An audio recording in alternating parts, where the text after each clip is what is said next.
Hi, Janelle here with Sheep Hill Herbs. Welcome to my channel.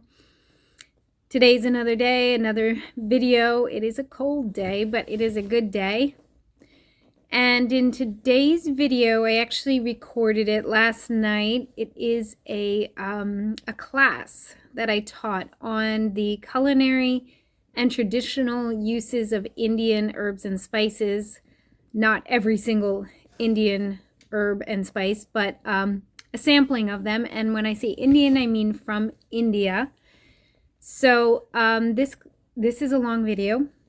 It is a weekly class that I'm beginning to hold in my town, and it is being posted for free. I debated putting it on like Teachable or something as a membership kind of class, but I decided to put it here on my YouTube for everyone. And if you have signed up for my Home Herbalist certification course, which I haven't really talked about on this channel yet, but I have put together a course, a program of study. It will be officially available in April, and it is 10 months in length, and it is what I'm calling Advanced Home Herbalist. It ends with a certificate of completion. So you get a certificate from Sheep Hill Herbs. And in this course, you have work at home. So I would either mail it to you or email you each month's work, 1 month at a time. It is ongoing enrollment. So if you don't sign up in April, you can sign up in May, you can sign up in June. It doesn't matter. It's not like you have to start April to be part of it. You can start later on.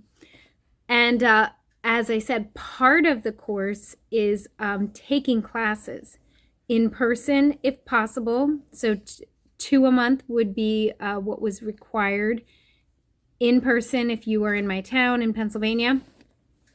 And if not, then you have to watch 2 of them a month, and I'm going to have them posted here on YouTube. They will be over an hour in length, and you will have to send me a 300-word summary from that class. So there should be about 4 of them posted every month, and then you can pick the topics that interest you the most. And that is part of the coursework. So I told people that if you decide you want to sign up for my Home Herbalist program in April, you register with me a while. I have the registration form in my Linktree in my description. I have the information. I can email it to you, the entire information description for the course, including what you would study every month. That's also in my Linktree, but you can just message me, email me, and I can give that to you. And if you are like sure you're going to start in April or even May, you can start doing your 2 monthly classes now. So it's still the end of February, and say you wanted to just get some of the work done a while, you could do a summary on this particular video, and next week when I do next week's class, you can do it on that one. But before you just email me a summary of this video, you'll want to register first. And registering is free. It's just filling out a form, letting me know your intentions and how you would like to pay. So that is something that I didn't mention yet. And the way I'm doing the course is either a monthly payment where you can pay every month by the 25th of the month before, $55 for the month, or it is $500 for the entire 10 months, and that's a savings of $55 or something by paying ahead of time. And then there is a fee if you want to get the mail version. The mailed to you version is in a binder, and that is a one-time $20 fee in the very beginning. Otherwise, if you just want the email version, it's the $55 a month, if you so choose to be on that monthly payment plan. So the way I'm doing it is I'm releasing 1 month at a time, And that way, if you're in the middle or you've gone about 3 months and you're like, I don't know if this is for me, you can just stop where you are, and then that's it. You don't have to keep making payments. Whereas if I'm releasing an entire program, I'm not going to be able to refund because you've received the whole program. So I have it set up in a way that I feel like works. It's flexible. The ongoing enrollment is flexible. The opportunity to do class in person or by watching a recorded video is flexible. But any questions you have, just message me, ask me those questions, and I hope that made sense. If this is the first time you're hearing about my program, my Home Herbalist program, it might not make sense. You might have to hear it a few times. But I want to get started here with the long class. This is not like a typical video that I do, which is usually like a short 10-minute how-to. This is a class. So I hope you enjoy it. If you are not going to do my program, hope you enjoy it anyway. And come back again soon. Thanks. Just going to press record. I'll do an intro later. All right. So I brought along with me today, and both of you probably have seen this, the Essential Herbal magazine. She still publishes this, but it's only digital, I believe, now, which is a shame. But I could be wrong. And she's in Lidditz, the woman, Lancaster. Her and her sister started this magazine. It's really cool. So I wanted to get ideas because I run out of ideas. And I liked this article about the Indian culinary herbs and their traditional uses, mainly because the herbs and spices are what most of us already have at home, and both of you are more experienced. So I might not have any information to share with you that is new, but maybe someone watching, this will be new information. And I tend to, like, if you look at the scope of spice combinations, like Italian kind of herbs and spices, or Mexican, or Asian, or whatever kind of culture, I personally really love the Indian spice mixture myself, and I'm not as familiar with those flavors, and I have to really stretch my brain to cook that way because I wasn't raised using those spices, but I really like them a lot, and I feel drawn to them. And perhaps it's because they have the turmeric, the ginger. I really am drawn to root vegetables, root spices, and usually they say it's the lower part of your body, that energy, it just really energizes that your root chakra, your stomach. And since I myself struggle with digestive things, I think I just feel drawn to these spices because they're really good digestive aids. So I wanted to start with basil, and unfortunately I don't have fresh basil. I'm I should have got fresh basil for tonight. So I will probably not surprise you with much of anything with basil, but if you haven't smelled basil oil, the oil smells way different than fresh basil, the essential oil. I would say that basil is not my top medicinal herb at all, but definitely my top favorite culinary herb. Yeah. So, in eggs and. Do you guys use basil a lot? I do. Yeah. But if I don't have it, I just forget about it. During the summer when I have the basil growing, I use it. But yeah, like that. Our spaghetti sauce, I'm doing spaghetti, I'll add basil and a little bit more of oregano. Those are two spices I always add a little more of. So you cook with the actual essential oil? That's one thing I've never done. Don't. Okay. Can you? Well, you used to be able to use the Young Living oils, any of them, they would say, to cook. But then after the FDA all went crazy on the essential oil companies, the Young Living oils that say, what are they? They have a specific label, and I forget what it's called now. The aromatherapy, topical. They say dietary supplement or something. Yeah. But they gave it this catchy name, and I don't know why I can't think. But these anymore do not have that dietary supplement on the label, so I would say no. I have used the dietary ones to cook with. I find it really overpowering, and I just like either the fresh or dried. Yeah.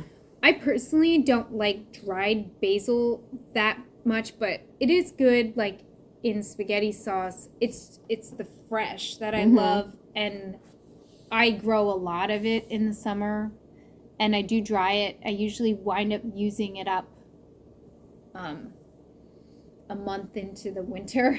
Yeah. But I've never made like a tincture with it, or a capsule or any kind of like medicine that way.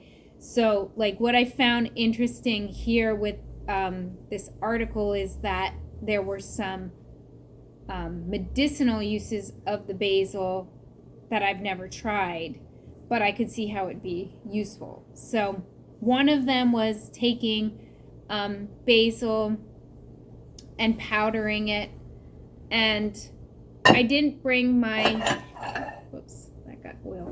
I didn't bring my Melinda, can you give me a napkin from over there? My coffee grinder. I didn't want to bring that. Yeah. But I brought my mortar and pestle, which every budding herbalist should have. So apparently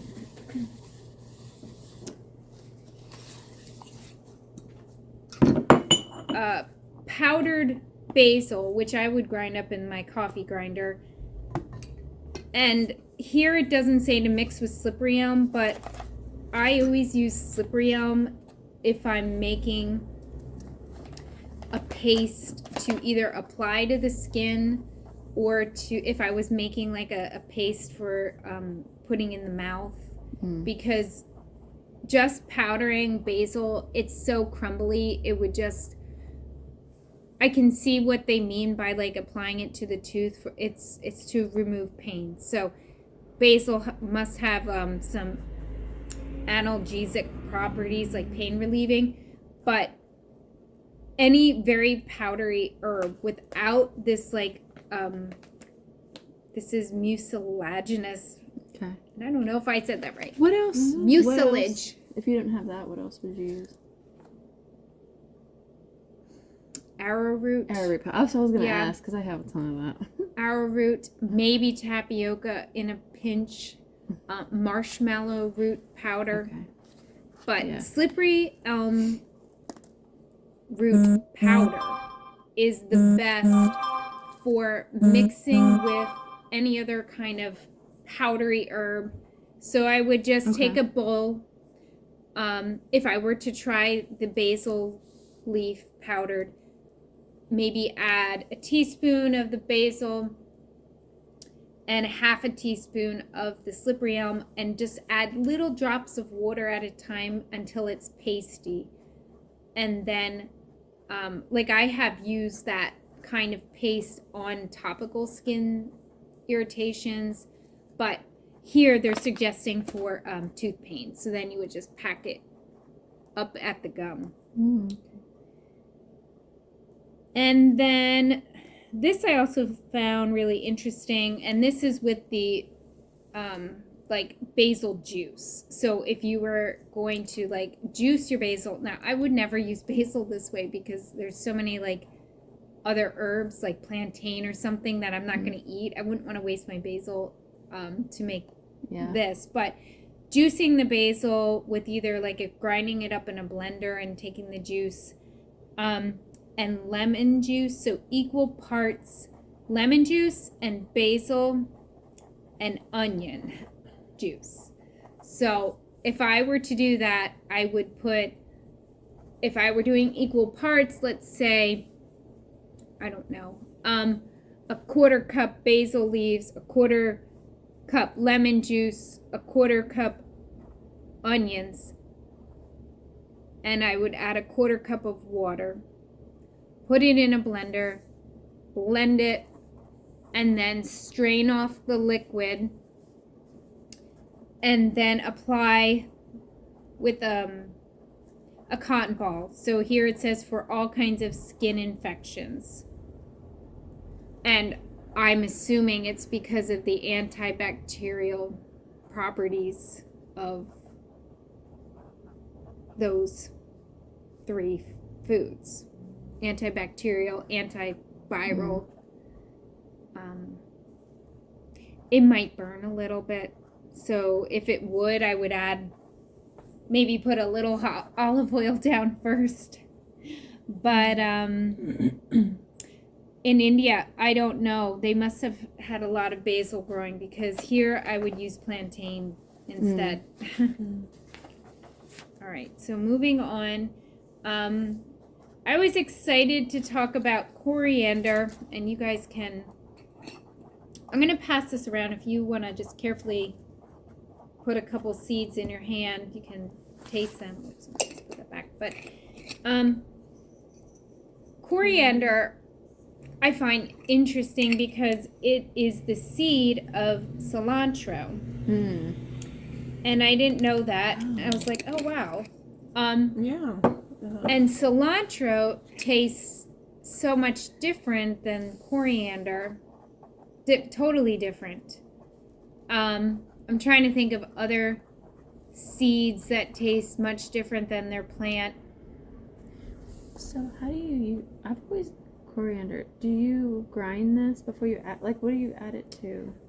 So yeah, the coriander, you could take your mortar and pestle and grind it up. And a lot of Indian spice dishes do call for like ground coriander seed. Ground. Yeah. But I have thrown it into like soup pots, and I did make this, which I'll talk about then, and I simmered coriander in that mixture, just the whole seed. So usually like this is not like, usually you grind it. It is strong and flavorful, and you kind of want to spread it out, not just leave it in that whole seed form. But usefulness.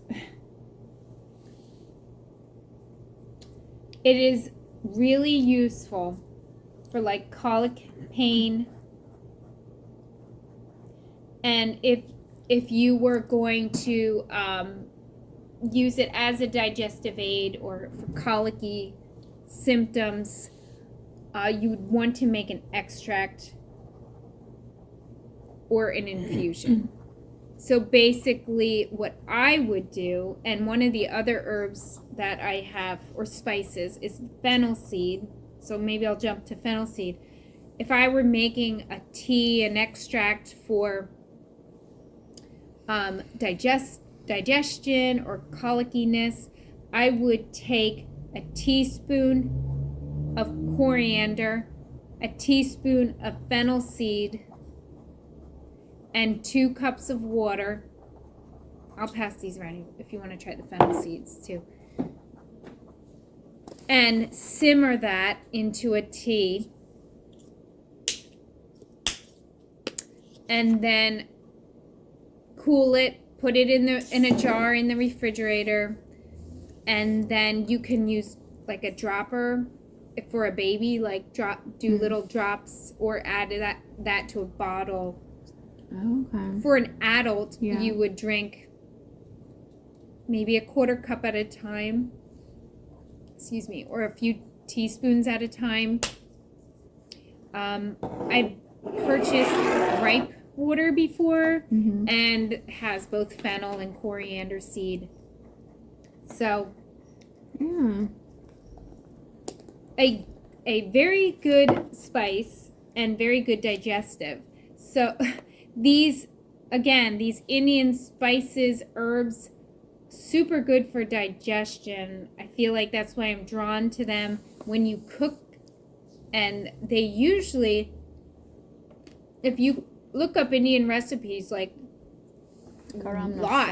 masala. What's that when they garam masala? Is that what they call That it? is garam masala. It's It has a lot of different spices, yeah. I kind don't of know like about, a curry. I don't know about these two, but I like that. That's what I like.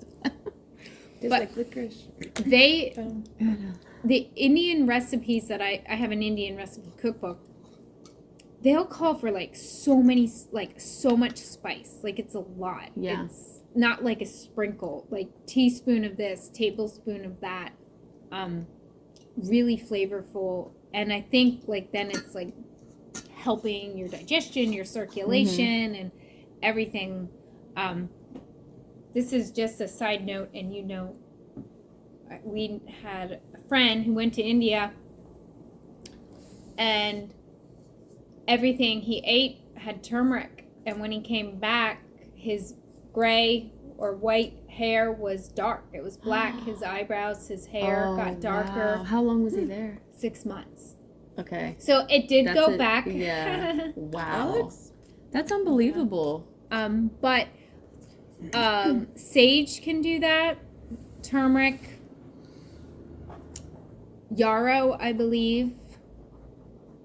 I've tried like hair rinses, but the most effective use or result I have ever seen was someone who, like I said, our friend, he was in India for 6 months eating lots of turmeric, darkened his hair, and then upon returning home after a few months of not eating that same way, it did fade back to the grayish white color. But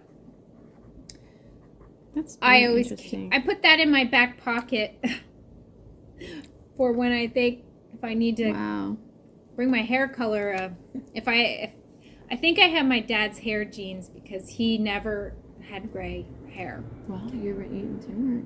Exactly. And that maybe it's all the spices. But all right. Onion. So I almost didn't want to talk about onion because I'm like everybody. Like some of these, I'm like everybody. That's the point. These were kitchen things, but I'm like everybody already knows all this about onions and garlic or whatever. But although we cook with the onions, making like a medicine or a remedy with them is not something everybody does. It's important, I believe, to get good onions, good garlic that are organic, good, grown in good soil, locally grown if possible, because a lot of the GMO garlic and onions don't really reseed, and the onions have lost potency. I guess they maybe grow them to be sweeter and not as spicy and hot, and the heat is really where you're going to find that nutritive value and the cleansing value. So look for organically grown onions and garlic, and I'm not perfect at that, but I do try to obtain as much as I can that is organic.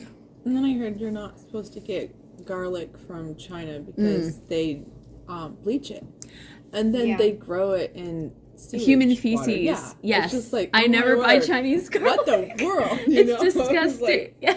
When I heard that, okay, I went through my garlic. I'm like, do I have any of this stuff? Like, sure enough, I had it. China, made in China, made in China. I threw it away. And I'm Yeah. like, okay. They said the way you can tell is they have the hairs. You need to buy the garlic. It's got the little hairs on it. Because the bleaching takes that away, because they have to bleach it when it comes overseas, because it will start to rot. Okay. Mildew and Oh, okay. mold. If they don't bleach it, those little hairs will start growing. So That'll cause the you want to mold. see the hairs. Yeah, you want the okay. hairs on Make a note of that. like, Look. Yeah. yeah, so like, okay, I'm only getting stuff Well- with hairs on it and not from China. That's If funny. you think about it, like the further something is, like how long it takes to come to us. Mm-hmm. Yeah. And I mean, even if it was like treated the best, it's still like not as good as if it's Sure. freshly obtained. Right. But- I'm gonna grow it this year. Yeah. So the onion, I think my favorite remedy is like making a cough syrup with the onion. So what I did before I came over here tonight, and you guys can try a spoonful. Is it onion cough syrup? It is. Ooh. So I got out a small sauce pan and I sliced 3 onions and I covered the onions in water where they were fully covered and maybe 2 more inches of water on top of the onion. So it's sort of like you're starting like a broth. And because of all these other Indian spices, I decided to add a dash of turmeric powder. So I added a teaspoon of turmeric. I added a sprinkle of coriander and about a teaspoon of fenugreek seeds, which I have here that I wanted to talk about. And I did add a dash of mustard powder. Not one of the Indian spices that I was going to talk about, but very good for colds. And so I simmered this until the water reduced half, and then strained the broth off into this jar, and then added raw honey to the equal amount. So let's say, I know I'm not giving exact measurements, but so whatever amount of liquid you have, if you have a cup of this liquid, you add a cup of honey. I know it seems like so much, but you have to do that because it will spoil. If you have a quarter cup of the liquid, you add a quarter cup of honey, and keeping that in the refrigerator, it should last a few weeks, a month, 2 months. It really depends on the temperature of your refrigerator. It could even last longer. Onion and garlic are very like antifungal, so the mold growth is not as likely, but it really does depend on temperature and how precise you are with putting equal amounts of honey. So that's why a lot of syrups often have like maybe some apple cider vinegar, like a dash, or even like a splash of some kind of alcohol just to help with preservation. But if you don't make so much at a time and you think you'll use it, then that's the way to go, and just keep it pure. I'm gonna just pass this around. You guys Can you add apple cider vinegar to that? you could. I mean, like, would it help it last longer if you added It some? would. Apple cider vinegar would help it last longer. I don't like how it tastes then as much, but Yeah. this is for you. That's where I'd say just don't make So make should so I like much. shake it or You could just give it a little swirl? and then I think maybe just tilt it and just try to get a spoonful. Like that? Okay. Yeah. Okay. Onions. And then I have found that chopping up the onions, cutting up the onions,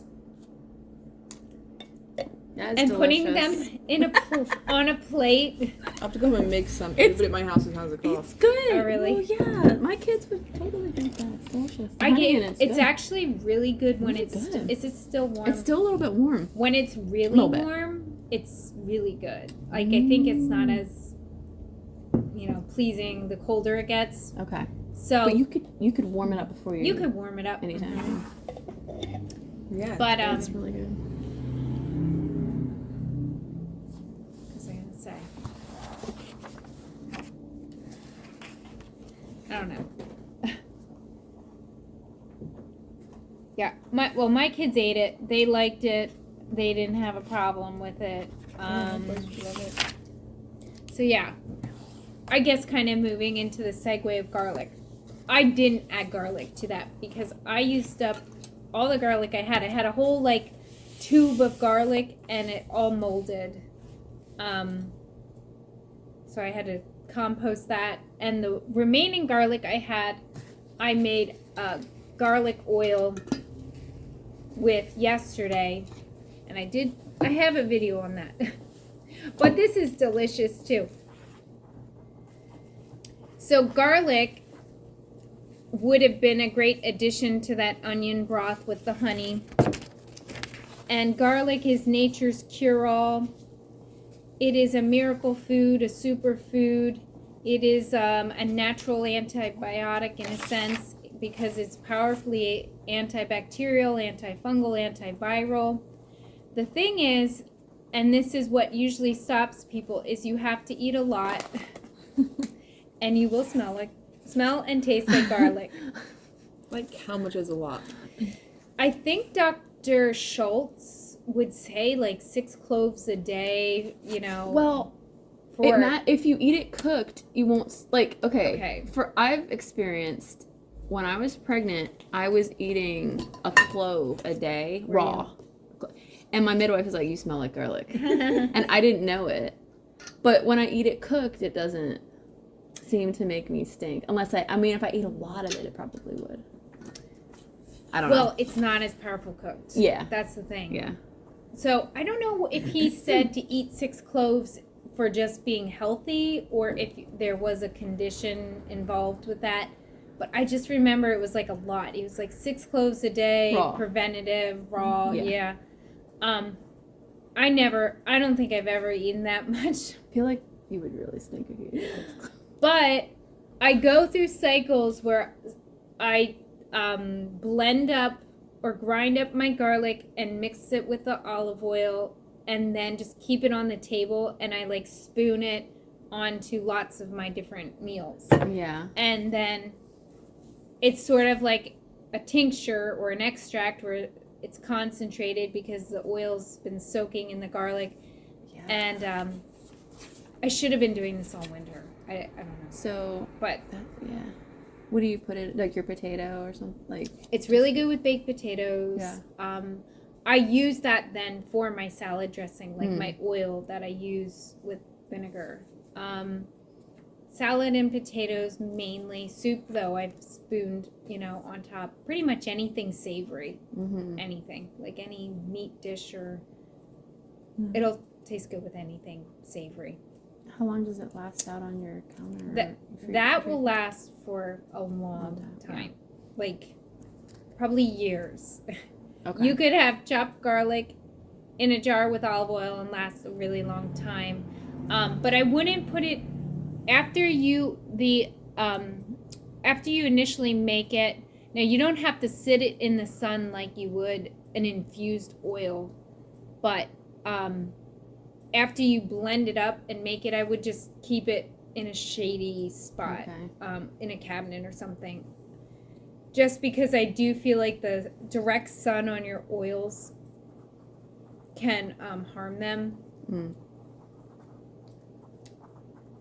But the garlic and onions, super important. And then I'm just going to share some of these traditional practices with garlic that I don't think I've done maybe one of them here, but I think that they would work, so I'm going to share them. Garlic dipped in honey for 40 days and have a spoon every day for voice improvement and against throat infections. So that sounds like sort of making this, but with honey. And that sounds like it would be really useful. You mean? So grinding up the garlic and putting it in honey and taking a spoon of that every day for 40 days for throat, improve your voice, for throat infections. A spoon of garlic juice in water twice a day for 3 months for asthma. So these are traditional Indian practices. This is, let me just reframe this. So garlic what? do what with the garlic twice a day for 3 months? Garlic juice. Garlic juice. Juicing it. So, a lot of, or the information that, the historical information from this article dates back 6,000 years. The traditions of India. And people, they basically did pass down information from grandparents to children for thousands of years, and had so incorporated the traditions with these herbs and spices into their everyday life and into their cooking that it was just natural. And I feel like that's what's resurging in our Western culture, in our families. I think there was a gap. At one time I did an article and I interviewed baby boomer generation. And all the women I interviewed in that generation had kind of stopped those home remedies, those traditional things. But when I asked them questions and really probed, they remembered things their mothers had done or their grandmothers, whether it was like getting willow bark for headaches or peppermint in the fields for belly aches, and they remembered it. But for the baby boomer women that I interviewed, and I can't make a big blanket statement for everyone because it's probably not true for everyone, but it seemed like a gap because they stopped doing that. With other women I talked to, it was like that generation was busier out of the home, working, buying fast foods, and so those kind of traditions and remedies fell to the wayside. But I feel like my generation and younger are seeking that out again. So these traditions in India, I think they just went back so far, and it was so common for many people in their culture. And so anyway, going on with the garlic. Garlic helps increase breast milk. Now, I was always told not to have garlic when you're nursing, but that's what that's what they found in India here. Crushed garlic mixed with coconut oil for earache. And I would say strained. So I do make an infused oil with garlic. I don't crush it. I smash the garlic clove and put it in a jar, infused in the sun, the olive oil, and then strain the oil off. And now I have this olive oil with no garlic left in it. So it's not like chunks of garlic, that has the infused properties of the garlic. And I have used that a couple drops in the ears for earache. So they're saying coconut oil instead. Crushed garlic with salt on scorpion bites. Which we don't have that problem. 2 or 3 cloves of garlic can be taken every morning for backache. And garlic oil rubbed on the back also for backache. Which is very interesting. And you would definitely smell garlicky. Gonna make me hungry. Smell like garlic. All right. So then I wanted to then talk about ginger. I have a ginger Young Living oil, which some of the essential oils smell so different than the plant, but I guess it's the concentrated oil. I only use Young Living if I'm using essential oils for the most part, I should say. Sometimes I've used Mountain Rose herbs because I trust them. I wanted to show or demonstrate, so I have Star West Botanicals, which is one brand that I also like for buying my herbs. And then this is just grocery store ginger that I bought at my discount store, and I don't know why I do that, because it really has like very little oomph to it.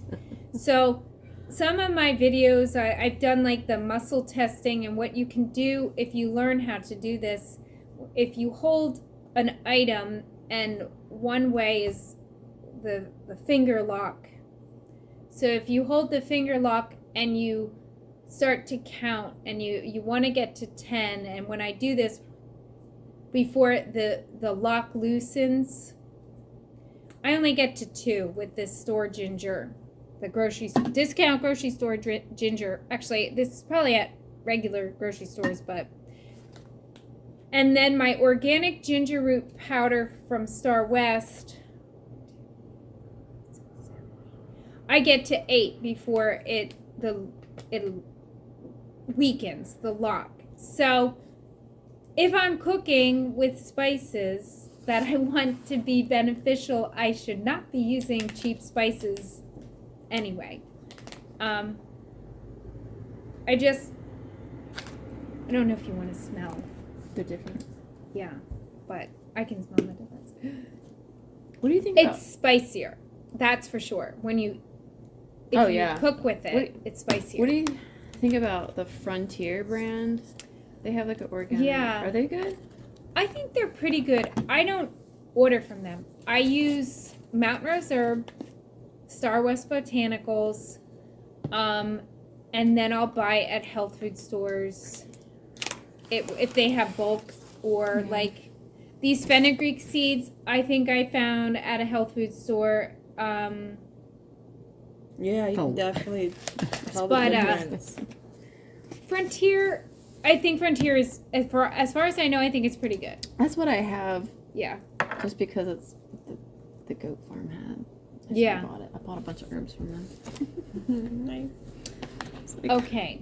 So some of the traditional ways that ginger was used in India. Cut ginger into small pieces and add tamarind leaves and 2 cups of water and boil till it remains half.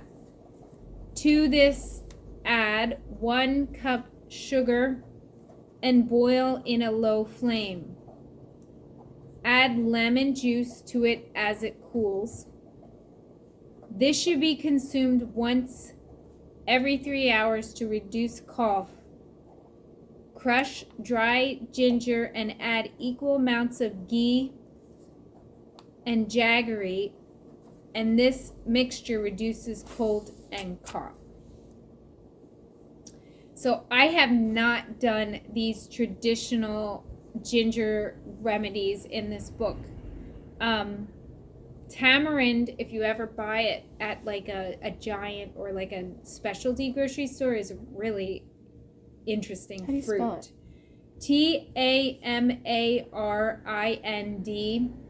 Tamarind. It's considered a spice. It's like a pod. It's dried.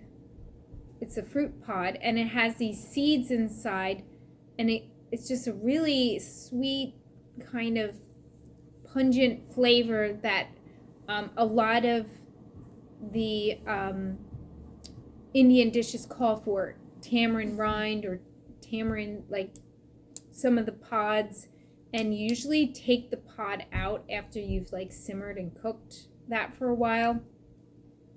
It's kind of expensive. My kids like loved it. They kept eating them out of the bag. I'm like, stop eating them. Oh my goodness. They're really good. Let's see. Another traditional ginger remedy. Ginger and 2 spoons of coriander seeds powdered and boiled in 2 cups of water till it reduces to 1 cup. This mixture is given to pregnant ladies to cure burning sensation in chest and stomach. So ginger, again, is so commonly Is that recommended. Yeah, Heartburn? sounds like Okay. heartburn for when you're pregnant. Yeah. Or nauseous. So using the coriander and ginger together, basically making a strong tea. Okay. And I think the last spice I'm going to go into tonight is turmeric. So turmeric, I love turmeric so much. I guess the color just makes me happy. Yeah, probably the color is just so fun. I buy the root, the fresh root, whenever I can find it. I love how it stains my fingers like that yellow orange. It's just And your countertops. it does. Yeah, It's so neat. It's just I love it. I love to make the drink. Golden milk. Yeah, golden milk. I do have a video on that too. So I either use the coconut milk or I'll use almond milk, and I prefer to have fresh turmeric roots and grind them, or one of those handhold little shaver, what are they called? Graters. Graters, yeah. And grate the turmeric into the pot, and then taking fresh ginger and grating that. But I have used both dried turmeric and dried ginger. And then like a sprinkle of cinnamon, a dash of nutmeg, and then letting that simmer. And then sometimes I strain if I have grated, but sometimes I don't, and I'll just like drink it and then eat the grated roots too. I'll sweeten it with like a little honey or maple syrup, but I love that drink. That is like, it's good for relaxing, like they say to drink it before bed, but I also feel like it's kind of like a pick-me-up too for me. Some plants are called adaptogens, which kind of like whatever your body needs, it adapts. Like if you need to relax, you do. If you need a little pick-me-up, you do.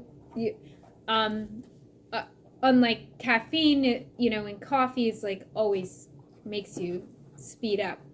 So in lieu of drinking coffee, I really do like to have that drink in the morning or a cup of tea. And I added turmeric root. I ground it up with my garlic and olive oil. I added turmeric powder to my onion broth. I pretty much put turmeric on every meat I cook. How much turmeric did you put in that onion broth? I want to say a teaspoon. Okay. I think it was about a teaspoon. But I add turmeric to many things. It doesn't have you already said the funny thing though, although I love it so much, it doesn't have like this like amazing taste like by itself. Like ginger does, but turmeric is kind of like, it's not like basil where it's like I just love how it tastes, but at the same time I just love it. It seems to do something. The more you have it, the more your body's like, oh, I like it. Because the first time I had it, I didn't like it, and then like I was like, but it's so good for you. I'm gonna do it anyway. And then I like started to like it a little bit. Yeah. Tea Gym has a scene in Culinary, they call it, where they make a drink with turmeric in it and lemon. Actually, like peel the lemon and use like the white stuff in the lemon too. That's just really good for you. It tastes so good. It's got lemon and turmeric, and it's a sip you like make a quart of and sip on all day. I love it. It's what else is in it? Is it honey or anything, or is it just? Yeah, you could put honey in it. Honey makes everything. Yeah, it does. I don't know if I use stevia or honey, but in it is lemon, so good. Like in my lemon water, like warm it up and put turmeric in it. Yeah, it's wonderful. That sounds good. It sounds really good. So here, a few traditional turmeric remedies. Okay, a pinch of turmeric powder, 1 teaspoon of milk cream, mixed with half a teaspoon vinegar, makes an excellent poultice. So that is like a paste, kind of like I was talking about early on with the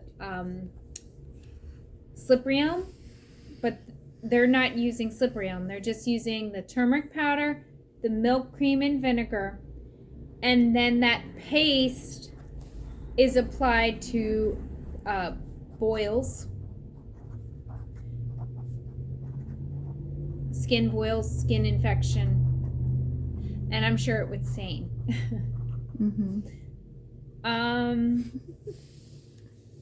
For fair complexion, apply a blend of raw milk, cucumber juice, and olive oil with a pinch of turmeric to your skin to just brighten and beautify fair complexion skin. These are traditional Indian. Raw milk, cucumber juice, and a pinch of turmeric? Or was there something else? And olive oil. Oh, that's funny. So it doesn't have the amounts for all of that. That's funny. Use clean turmeric to heal small cuts. Add a pinch of turmeric and a 1/4 teaspoon crushed black pepper to relieve body pain.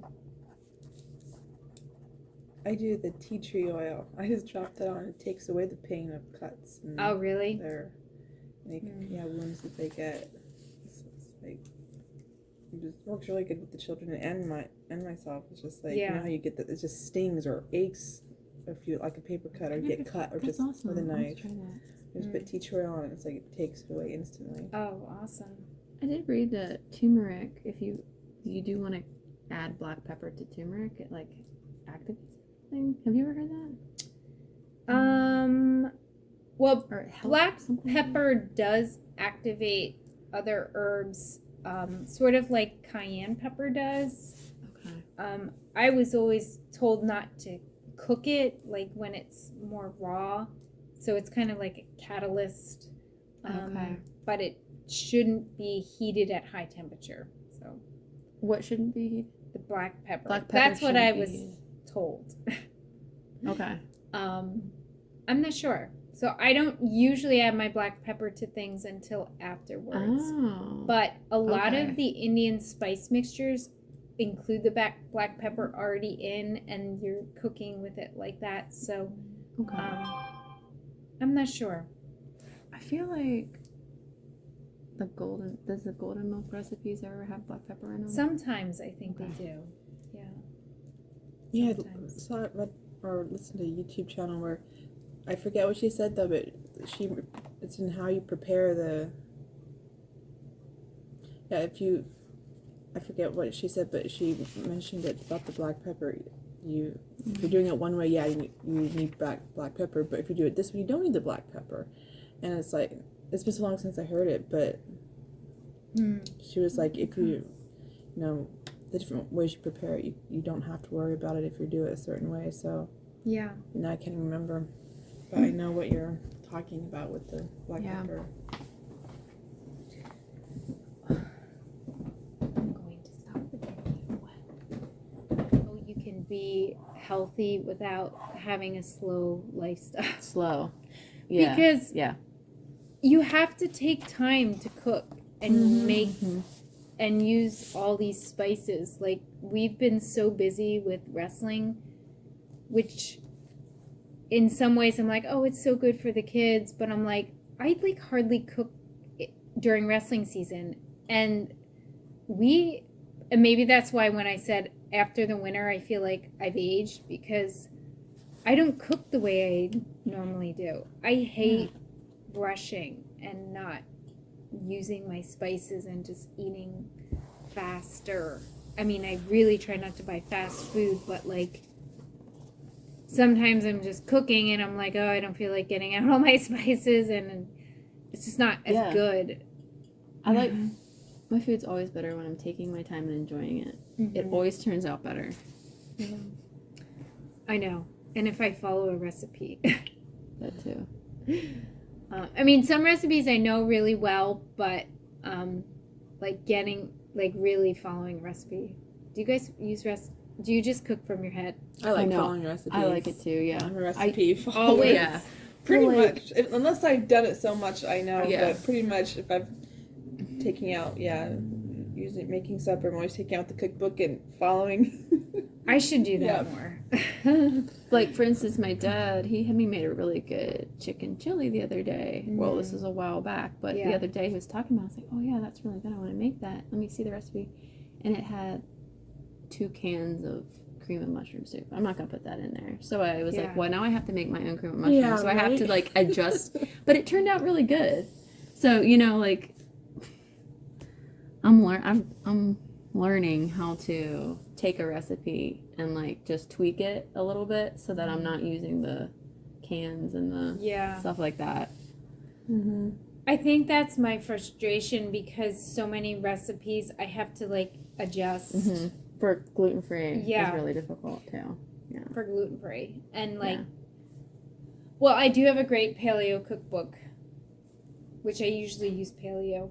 And I don't know, my mom cooked so much that I just usually recall recipes I learned from her. But it's fun when I like the Indian food. Mm-hmm. Like, I don't know those. I have to use the cookbook. So I like cooking things I don't know and then really following the recipes.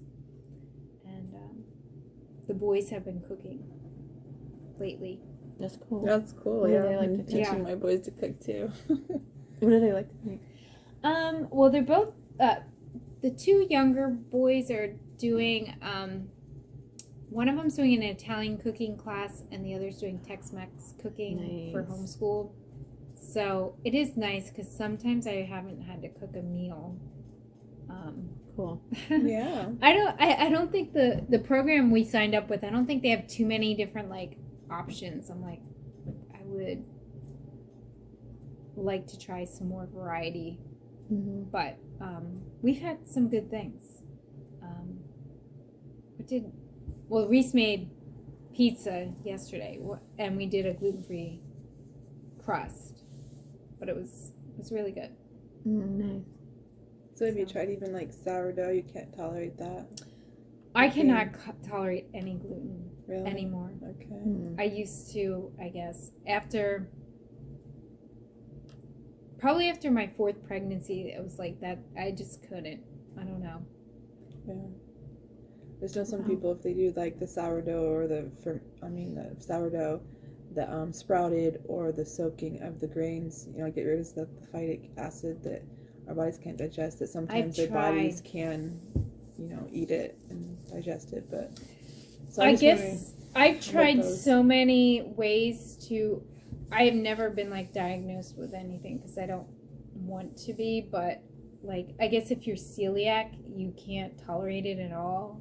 Yeah. So I really can't tolerate it at all. So I don't know what that means. But I like last year I was working with this woman who does Reiki, and like she was trying. It was hard, so we stopped. But like basically re-educating your cells to be like accepting of this food that it's reacting badly to. It's like meditation. That's why I'm saying it's hard. Like you do all this like meditative reprogramming of your body. I started to try it again, but I took a break from it because I want to be able to eat wheat, not like every day, but I want to be able to. Right. Yeah. Yeah. I don't know. Is that what Reiki is? Like it's energy healing. So some of it is touching. Some of it is just hands off the body. But it is using energy in a way to heal the body. It's like moving it's everything, I guess, in our body is governed by this energy system, which breath of life, God's breath in our body. We are electrical, because when someone has a heart attack or they restart someone's life, the electricity basically went out. Like, they use electricity to restart them. So it's really, I don't know a lot about it. I'm studying it right now. It's really interesting. So the person who's doing the session is using their energy to help you, or is it all you using your own energy? It's both people together. Okay. So you're using your own, and then the person who is applying the Reiki or is skilled and knowledgeable is using their energy to facilitate and move things. So the little bit I know, like, for instance, one of my kids was coughing a lot recently, and there's a couple positions, like at the face and at the neck and over your chest. I mean, they're very simple. And just doing that, like, with him, it loosened things and he felt better. And so is it like a skin on skin thing? So you can do it that way. So because he's my son, like I did, but sometimes Reiki practitioners just go like 4 inches above, and don't touch, because I don't know if it's license issues, because massage therapists have a license and they touch the body, or maybe they have to have permission. But there are positions, like, pretty much you can do it touch, or you can do it hands off, and it still works. This is pretty much the same. If you ever have it done, or even if you do it for yourself, you can feel, you have to be sensitive, but you can feel like it's sort of like static. Like, when you like take a blanket and you like, or a shirt, and you like rub your body, and then you're like staticky. Like, if you do that, you can feel the little bit of energy in the static kind of feeling. Sometimes you'll feel heat, sometimes you feel coolness, or like, it's like you can be aware of that feeling. Yeah, I've heard them do an experience. If either of us can do it, you just slowly put your hands together, and you can. The slower you do it, the more tension you feel when you bring them together. You just feel this, like, you can't put your hands together, but you will feel this energy that's stopping. Like magnetism or something. Yeah, because you just do it. I didn't do it slow enough, but if you do it slow enough, bring your hands together, you feel energy here. Oh yeah. They used to do that when you were kids, right? You would do like some kind of thing.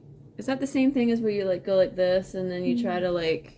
I'm not sure. I don't know if that was just What is? Never mind. That's probably something else. But then it's like hard to put your. No, that's something else.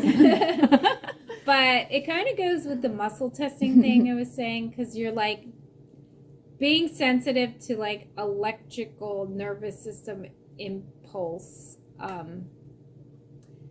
Anyway, how did we get onto that? Yeah, because we work on frequencies. We all have frequencies, and that's why we're so affected even by the. Oh, that's going to do something different. The wheat. That's yeah. Oh, we're talking about that. The wheat. Yeah. So usually, what happens is, according to Reiki people, is you have some sort of trauma, and something happens, and your body. We were trying to get to that, like, what trauma did I have that my body says wheat is bad and dangerous. And it could be inherited, like it could have, I think I always had some issue with it, but not like as much, because I ate it for years and years. So we were trying to like, okay, where did this go wrong? Like, what was what changed the electric circuitry in the cells? And it's kind of like going back, like resetting the body. I don't know. But I struggle with meditation. I think I'm getting everybody better. does. I'm getting better at it. So I was gonna contact this woman again because I'm like, I think I can do this now again, because it's basically like you're sitting still and you're not being distracted. How do you clear your mind of everything and actually like that's really hard for. Well, we were doing a visual meditation. So like she had me visualizing like a field and a tree, and like it was a happy place kind of meditation. But even that, like, I just found hard to do because you're so used to being distracted. And yeah, I get very distracted. With kids. So like we would do that, and I felt like it would work, and then like it would, like, I have to like retrain my body to be like in this happy place more and more. You know. Yeah. And I've been working on that for like months. I call it the vortex. Well, I borrowed that name. Have you ever heard that maybe people that are